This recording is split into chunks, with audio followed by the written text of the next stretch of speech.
Hello everyone, and welcome to QUTV's Summer Recap Show. We have a lot to talk about as it's been a busy summer, but first I would like to introduce my new co-anchors. Longtime QUTV reporter Colleen McCormick joined us this year on the desk. Thanks, Sarah. It's great to be here. And also, new to QUTV this season, Ethan Cowgill joined us as the new sports director. Welcome, Ethan. Thank you, Sarah. I'm excited to be here at QUTV, excited to cover sports. Alrighty, let's jump right into it. The top story is one that is very close to home. The events that recently unfolded in Ferguson, Missouri. On Saturday, August 9th, police officer Darren Wilson shot and killed unarmed 18-year-old Michael Brown. A candlelight vigil to honor Brown later that evening turned violent when protesters vandalized and looted more than a dozen businesses. The violence continued for days. Dozens were arrested and the National Guard was called in to help restore order in Ferguson. Things are finally starting to calm in Ferguson, but there are a lot of unanswered questions in the wake of this shooting. What's your take on the situation? Well, as somebody who is from St. Louis, it's very disturbing, it's very sad, and it's just a lot to handle. And I think the most unsettling part about it is that we don't know everything that happened. You know, we keep getting stories from the police officers saying one thing, and then we get stories from the family saying another thing. And that's just, it's really hard to hear, and you don't know what's true, and you don't know what's fake, and you don't know who to believe. So it's really sad, it's really hard. Yes, I believe that the unanswered questions, as you would say, are the hardest part for everyone because, again, nobody knows what happened. Nobody knows the situation between the officer and Brown. Nobody knows what led up to the killing. It's all unanswered, and that's what makes it the hardest to believe when people come up with different things and they say something happened and then 2 hours later you hear that it didn't or it was wrong information. It's just all the confusion is what's really bothering everyone, I believe. Yeah, and then you have the audio recording coming out, people talking about possibly the shooting. It's been recorded, and now they're going to be analyzing that. I think that the thing that you have to think about is that you might not get an answer. A lot of people are going to fight and struggle to try to uncover one, but I think ultimately we just might not never know, and we have to kind of come to terms with that. And if we do get an answer, it probably won't come until the trial, at least not then, and even then we might not really know. Yeah, it's just a sad situation overall. Mm-hmm. Next, this week, QU unveiled its new Student Success Center. The center is now open in the basement of Brenner Library, adjacent to QU. The SSC includes areas where students can get academic support in writing, math, and various other challenging subjects. There are whiteboard walls and various study rooms for brainstorming, as well as computer labs for student use. In addition, QU's Career Services, which is now called the Center for Professional and Academic Excellence, will be located in the SSC. You can get support for internships, resume, guidance, job placement, and more. Have you guys been down in the SSC yet, and what do you think of it? I have. I checked it out earlier today. I think it's fantastic. I think what they've done with the place is incredible. The renovations, there's a new computer lab, there's exam rooms. It's very modern. It's a great update to the campus. I agree. It's very beautiful down there, very modern. It's just not what I expected it to be at all, and I'm very pleased and very happy with it. You know, they have little classrooms down there for SI student instructors to teach their lessons. So when you have a really difficult class, your student instructor can have their class down there in the Student Success Center. So that's pretty cool. It is. I believe that it's going to bring a lot of students into it too, because as an employee at QU over the summer, I heard a lot of construction and all the plans that were happening, and nobody was really too sure how it was going to turn out. But now that school started, there's a lot of students going through and actually using the Student Success Center, which I thought was a big it's a achievement big plus, for them. yeah. Yes. So I think that as a resource, it works out really well. I agree. There was shocking news out of Hollywood this summer when comedian Robin Williams was found dead in his home. The 63-year-old died of an apparent suicide. Williams had experienced a long public battle with drug addiction, and his family says he was suffering from depression and an early onset of Parkinson's disease. He got his break in television in 1978, appearing on an episode of Happy Days. That led to a starring role on Merc and Mindy. Williams later won an Oscar for his work in Good Will Hunting.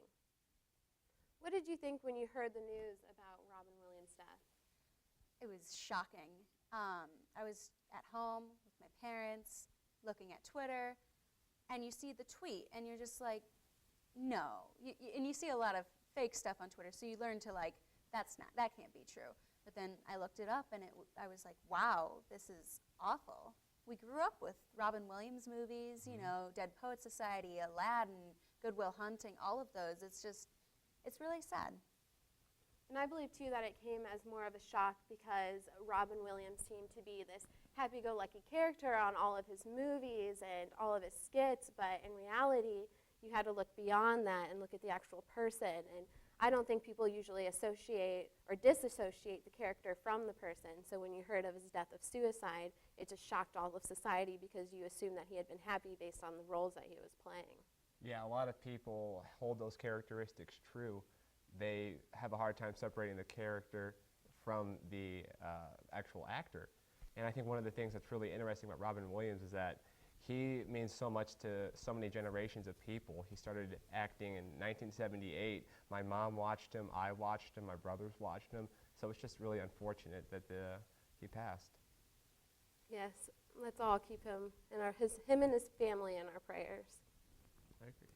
An Ebola outbreak is currently ongoing in West Africa. The first case was contracted in December of 2013, but it was not detected until March of 2014.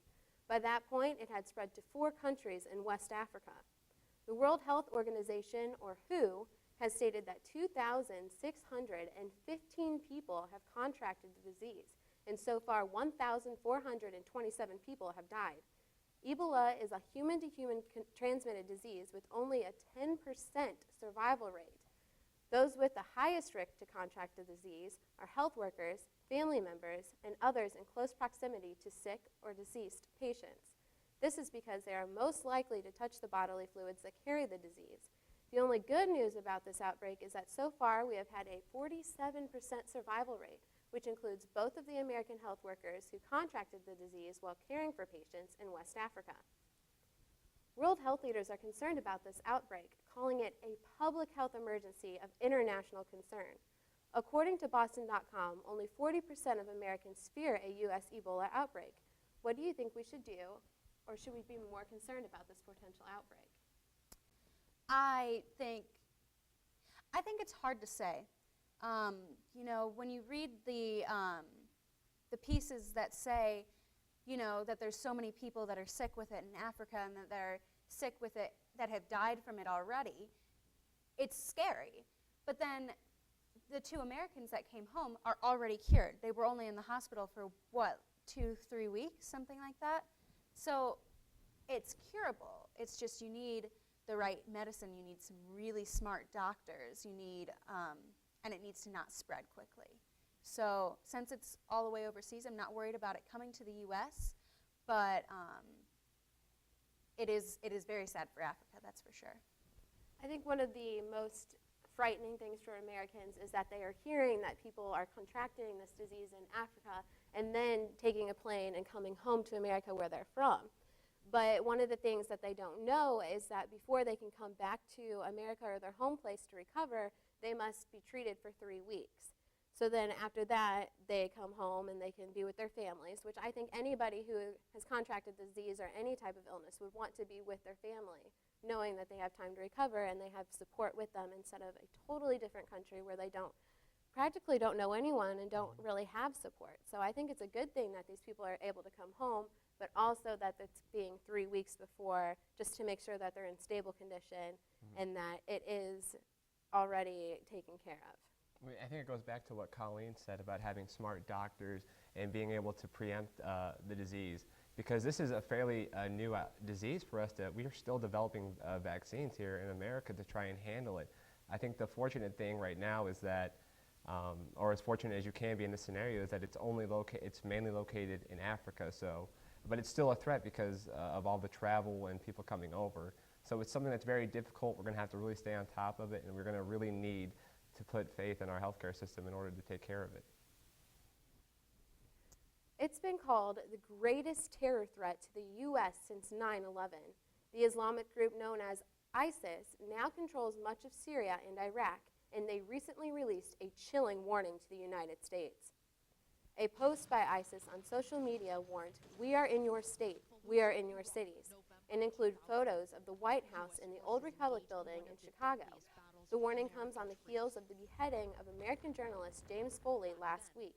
Defense Secretary Chuck Hagel calls ISIS as sophisticated and well-funded as any group that we have seen. Are you concerned about the recent threats by ISIS? Well, I think that it's a big threat, not just to, the soldiers fighting over there in the Middle East, but also we have reporters, James Foley being taken, beheaded, other journalists. This is kind of transcended just a war and soldiers into innocent bystanders like a journalist who's just doing their job reporting the news. So it's really unfortunate, and it's very concerning. And it's not even for just reporters that are overseas. It's for everybody, really. If you look at all the people that come from America or come from Europe, and then they choose to be Muslim, which is great, but then they get really extremist, and then they join this ISIS group, and then there was a report of the American a couple weeks ago who died fighting for ISIS. He was from Illinois, I believe, right? Well, there's also one from Minnesota. Right. So there are two, actually, which is also very terrifying. Okay. The viewing experience for Hawks fans at this year's basketball and volleyball games will be a bit different. Pepsi Arena, which is located inside the Health and Fitness Center, will now have a video board located on the north and south walls of the court. These new video boards replace the four-sided scoreboard that previously hung from the ceiling at mid-court. Each video board is 8 feet tall and 13 feet wide. In addition to the video boards, the shot clocks above each basket have been updated. The new additions come as a result of a contractual agreement between the university and the Pepsi, who retain the naming rights to Pepsi Arena. Ethan, you had a chance to see the improvements first. What do you think? I did. I went down to Pepsi Arena. I checked out the new improvements. I talked to athletic director and coach of the Hawks basketball team, Marty Bell. He told me that he's excited about the new opportunities that this will bring to add to the atmosphere of live games, but not just for sporting events. It's also going to open up revenue opportunities for the university. They'll be able to display ads on the boards, and they're going to be able to have host student activity nights as well. I think it's a great opportunity for us. Going to see basketball games is going to be a lot more exciting for us now that we can see these shots in instant replays. We can see these plays up close more. Even if you're sitting in the way back, you can still see it a little better. So it's just going to be really exciting for all the people who go to see the games and for all the activities that are going to be held in the Pepsi Arena. I agree. I think it makes the game more personal for everyone when they can see it on a bigger screen. North Campus also has a new look this fall after a year and a half of renovations. These updates are much needed for students majoring in music, mathematics, or science, as they spend most of their time on North Campus. New keypad locks have been added to all classrooms. Other updates include a new parking lot, freshly laid tile throughout the building, a new foyer, a study lab for students spending time between classes, and a dining room which is open from 9 a.m. to 3 p.m. I know I'm happy about the renovations with the QUTV studios here at North Campus. How about you guys? They look fantastic up there. It's great. I agree. I think it goes in line with the Student Success Center. A lot of modern renovations and innovations being done on campus. I think that's a great gesture by the university to show where their money's going and how it's being applied and how it can make them a better student. And for students that spend most of their class time up here at North Campus, it's going to be great to have that lunch opportunity, to have some food, to be able to sit and study in between classes. If a class gets out early or if a class, runs a little late, they can stay there until the next shuttle comes or until their next class starts. I agree. And one of the nicest renovations about North Campus with the dining and the study rooms is that when you walk in, to your left and to your right is a wall of windows. So you can clearly see when you walk in, there is now a new study room and now a new dining room. And you're able to see it rather than when they had the closed off doors. Yeah. So I think that they actually really did improve the facility, and it looks very nice. Up until now, QUTV programming has only been available online at the QUTV.com, but we're happy to announce that this fall we've been added to Quincy University's campus cable lineup. You can find us online anytime and now on Channel 97 if you live on campus. Channel 97 currently features classic films as well as all of our original student programming. Stay tuned for replays of campus events, original podcasts, and of course, our weekly campus news update. What do you guys think of the exposure to all of the campus housing? It's a great opportunity for all of us who are majoring in broadcasting to be able to showcase our student work and to be able to, be better reporters so that the entire campus can see us and make us better reporters. Yeah, I think it's great. Anytime you can add more avenues for people to watch us, whether it's online, mobile, on their campus, I think that's great. I think it's just going to add more exposure, get more eyes on us, and I'm looking forward to hearing the feedback.